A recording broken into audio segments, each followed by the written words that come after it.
Hecht said, "It's crazy. But there's an easy way to clear this whole thing up.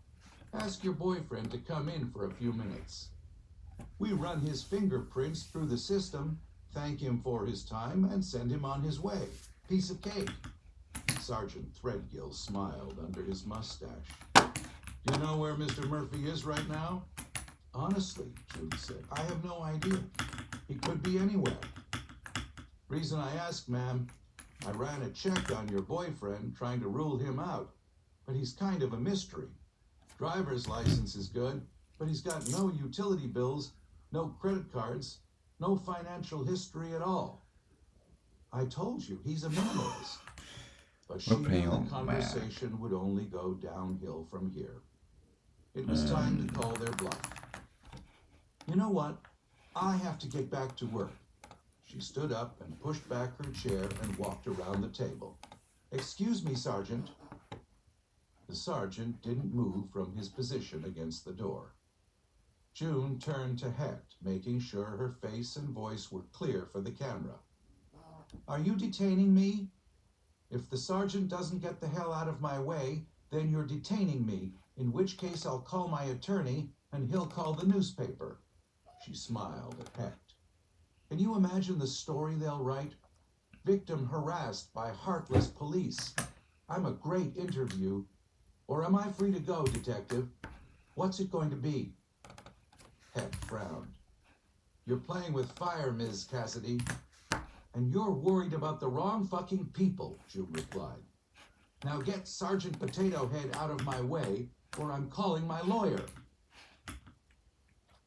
Outside, she stood on the sidewalk and looked for the Yukon, even though she knew Peter wouldn't park nearby. She had no idea what Edgar might be driving, but was semi-certain he wouldn't try anything right in front of the District 5 station house. When her phone powered up, she had 2 voicemails from Dean Zedler, but she opened the text from Peter instead. "Hope you're okay," it read. "Call me when you're done." She texted back. "Done now. Can you pick me up?" This map is insane. "Slight hiccup," he replied. "Better take a cab to the hotel and lock yourself in your room. I'll be in touch." Fuck that, she thought, and called him. "I hope I'm not your one phone call." His voice was loud, but she could barely hear it over the rushing background noise, like he was standing beside a waterfall. "Nope, I'm on the loose," she said. "Where are you?" "On the freeway," he said. "How'd it go with the cops?" "The good news is that I'm not under arrest." She glanced around, but nobody was there to eavesdrop on her. She lowered her voice anyway. "The not-so-good news is they showed me an FBI sheet with your face on it. They know who you are." "Shit," he said. "I'm sorry, June. I fucked this up and put you at risk." Behind his voice, she heard the sharp blast of a car horn. "Just tell me we're making progress. What did you get from the delivery driver?" "Funny story," he said. "There is no driver. The damn semi drives itself." Jesus, she thought. We really are living in the future. "That was your hiccup?" "Well, no. Lewis's truck got kinda wrecked, so we had to hitch a ride." She forced herself to keep her voice calm. "What do you mean, kinda wrecked?" "Well, totaled, actually. The semi hit it. Don't worry, we weren't in it at the time." "I can barely hear you," she said. "Roll your window up for a minute." He said. God, he was a terrible liar. "What the fuck is going on, Marine? Who did you hitch a ride with?" He said again. "On that same semi. On top of the trailer, actually. We're just rolling south of downtown now." "Jesus fucking Christ," she said. "Don't die, please, 'cause I want to kill you myself." She blew out her breath. "What do you need?" "We've got this," he said. "I had some rope in my pack, so we're tied off nice and secure, enjoying the ride, just waiting to see where we're going." She closed her eyes tight, trying not to picture him on top of a goddamn truck on the goddamn freeway going who the hell knew where. You are such an asshole. I didn't have a choice, June. He told her about the scene in the parking lot, the abandoned electric bike, Kiko Tomzak down with 24 knife wounds. Then he told her about Metzger's. We saw 2 of those things, the hyenas. They came after us. They're no joke. We're out of options. The semi is our only remaining connection to Holloway. She rolled her shoulders, trying to work out the tension from the interview room and the last few days. What she really needed was a long bike ride, or maybe a trip to the shooting range. Funny how that cleared her head. How about weapons? You have guns? Tons of guns, he said. We're good, June. We're just going to do a little recon. Tell Oliver we're on the hunt, and I'll call you when I know something. Just tell me what you need. I'll get my Subaru and chase you down. That might not be the best idea, June. He was choosing his words carefully. We don't know where we're going or what we'll find when we get there. She ground her teeth. She hated it when he tried to manage her. You just made my fucking point, Peter. You need help and I'm it. The sound of the wind rose up in her ear, but he didn't say anything. As long as the wind was there, she knew she hadn't lost him. June, I know this is your story and I'm just your backup. Believe me, I'm okay with that. His voice was gentle, but it carried over the noise. But when the guns come out, that's my department, right? Plus, we don't know where Edgar is. What if he's watching your Subaru? Edgar's not watching the Subaru. If you think Holloway has taken Spark and somebody stabbed Kiko, then that means Edgar was there too. If the Mercedes is trashed, he's probably still with them. They're probably in Edgar's car.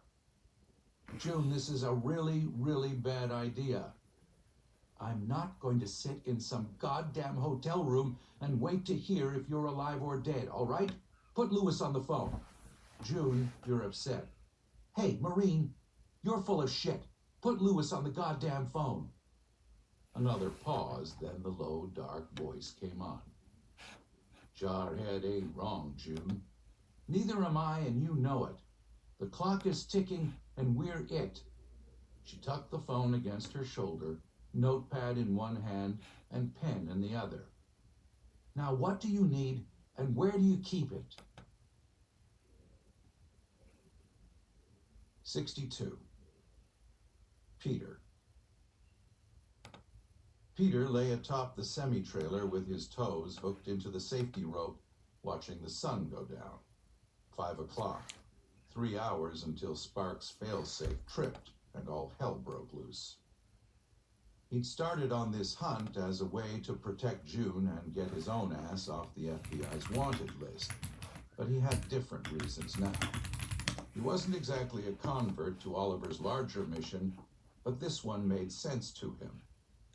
He didn't want to see these hyena things turned loose on the world. Yes, you could program them to behave better, maybe even to help old ladies across the street. But Peter knew there were powerful forces in the world that would use these machines for their own purposes, regardless of consequences. Peter had seen those consequences close up, and he would do what he could to limit them, which meant stopping Holloway and stopping Spark from releasing Holloway's technology to every wingnut with an internet connection. So Peter would put his life on the line again. It wasn't the first time, and if he was being honest with himself, it probably wouldn't be the last. But that didn't mean he wanted June to risk her damn life too. Now he listened as Lewis rattled off a list of gear that would supply a full squad of Marines. 3 rifles, 3 armored vests, 3 sets of night vision goggles.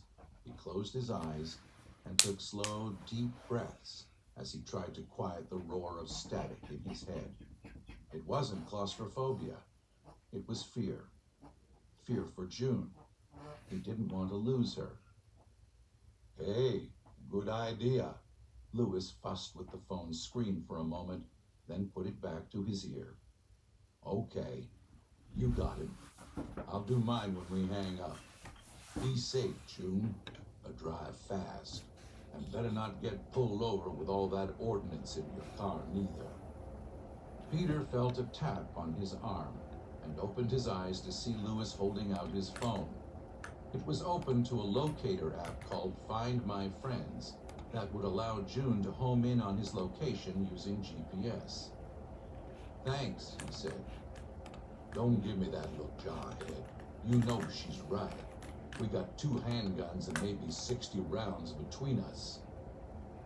Peter felt his stomach swell to fill him completely. She doesn't have the training we do, Lewis. She hasn't been in the fight.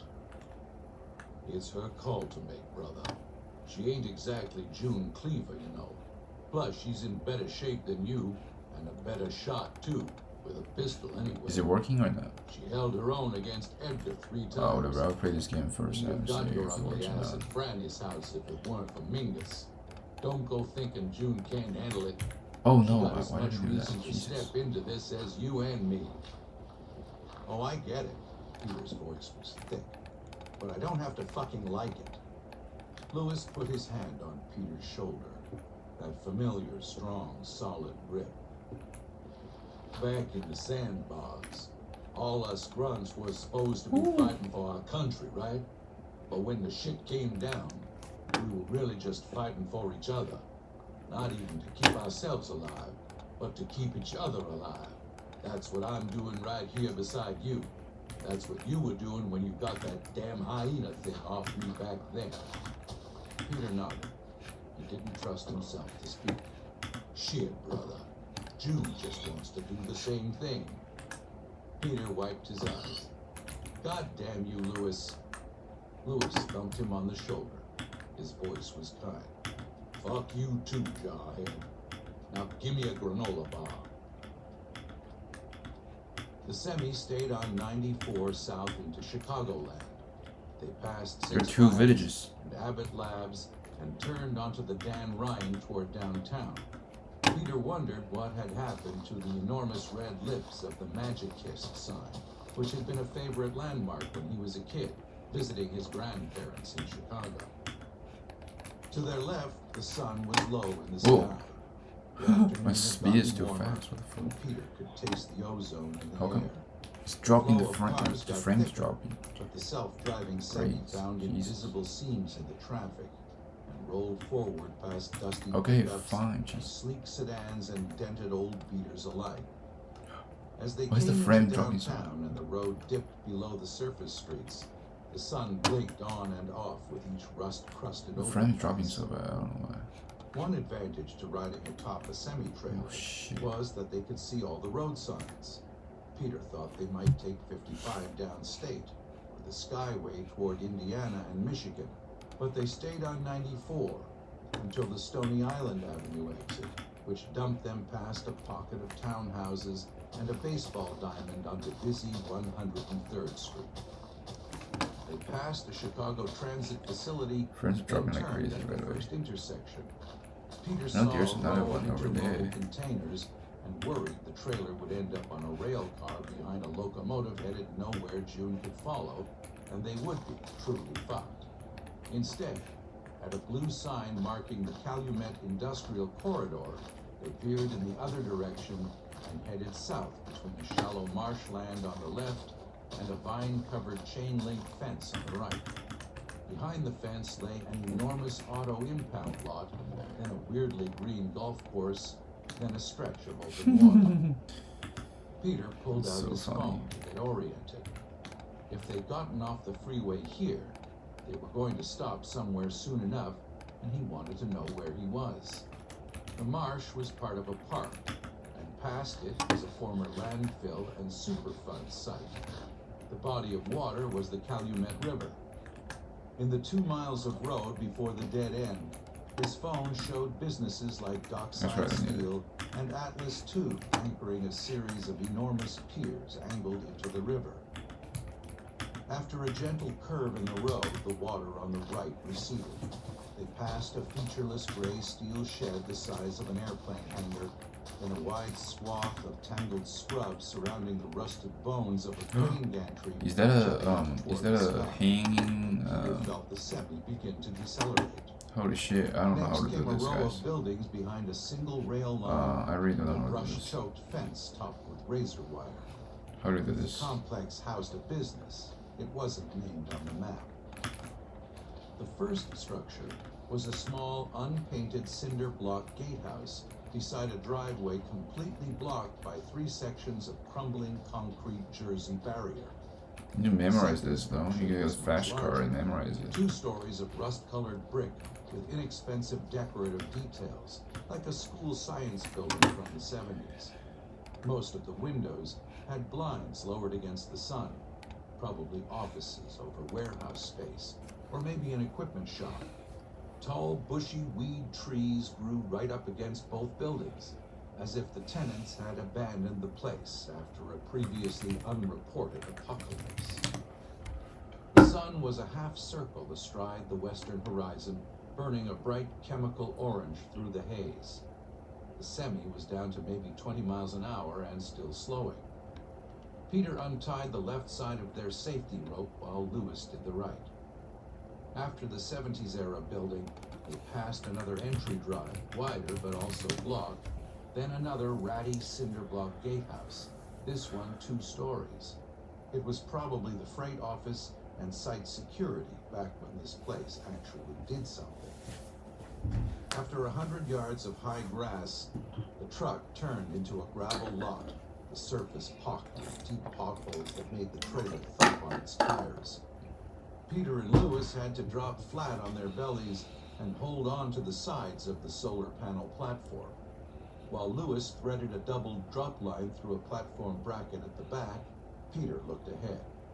At the far end of the lot, he saw another high gate topped with razor wire, but this time it stood open. "Time to go," he said. Lewis went first, a quick rappel down the back of the moving truck. Then he kicked off the underride guard and released the rope and landed on the run as if he were just out for a jog. Peter followed and somehow managed to not fall on his face while keeping hold of one end of the rope. He chased the accelerating semi, hauling the looped line free from the bracket with both hands, and pulled it into a coil and sprinted to Lewis, who crouched behind a stand of scrub. They watched as the driverless semi sped through lengthening shadows across cracked and rubble-strewn pavement toward the larger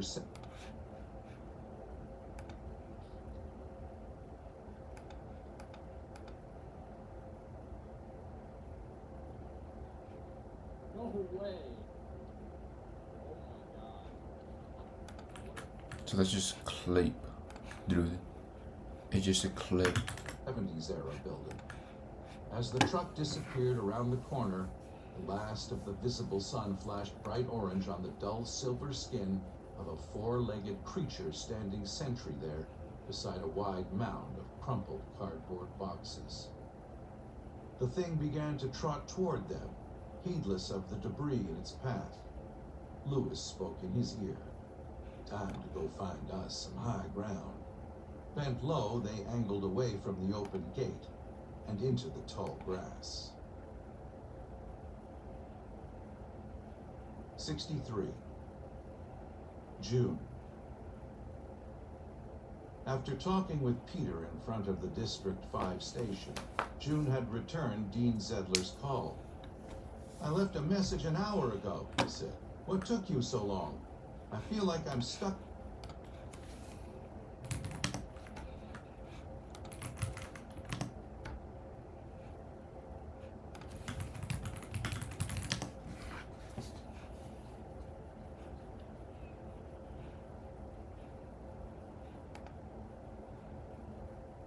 Three, doesn't matter how many blocks.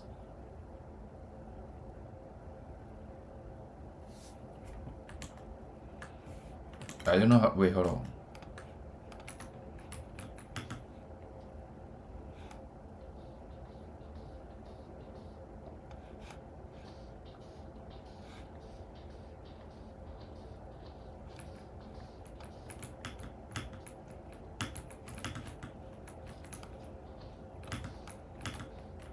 Hold on, what the fuck? Oh.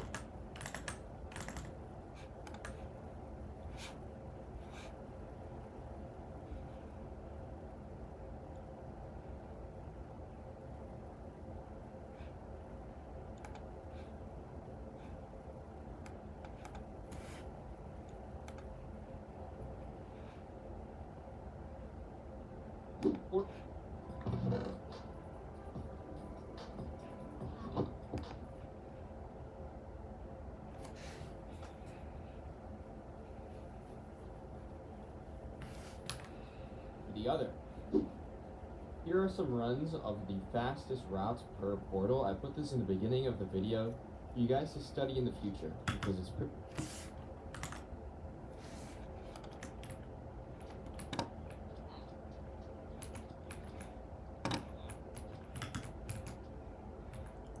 What is this? I don't know what this is. Pretty complicated. For you guys to study in the Netherback slab. There's no slab here, bro. future because it's pretty complicated.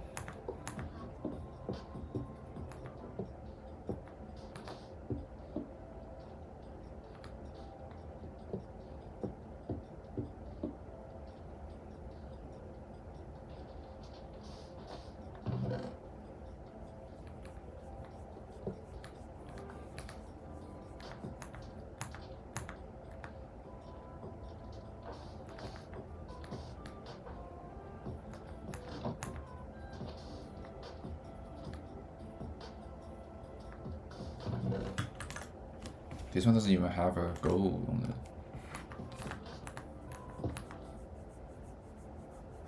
Double L. Oh.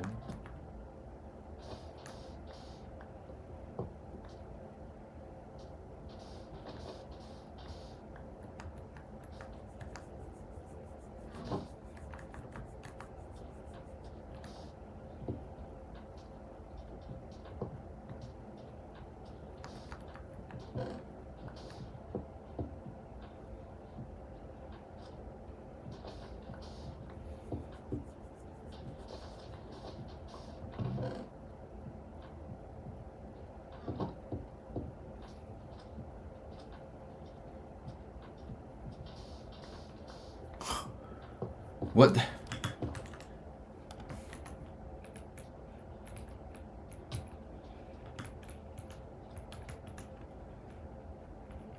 We should know how to do this.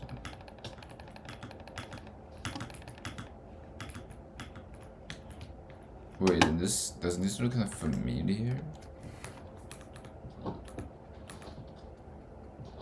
Wait, this one's C dot, hold on.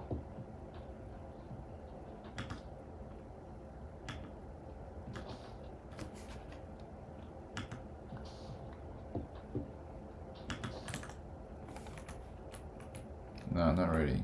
It's not C dot, dude. It's clearly hanging though.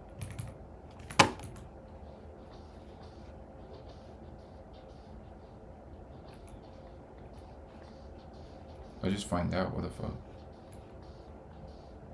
We got a village, we got a bed, we can do whatever, dude. Low key. Yeah. We can do whatever.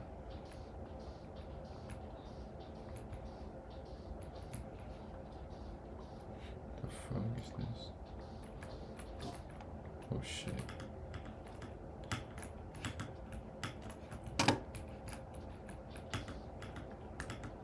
No, don't worry, you can just wait, we just do this. Guys, we just do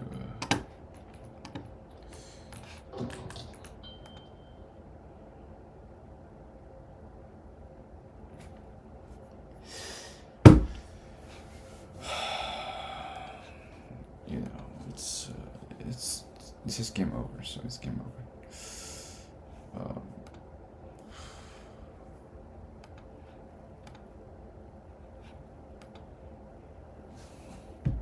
So yeah.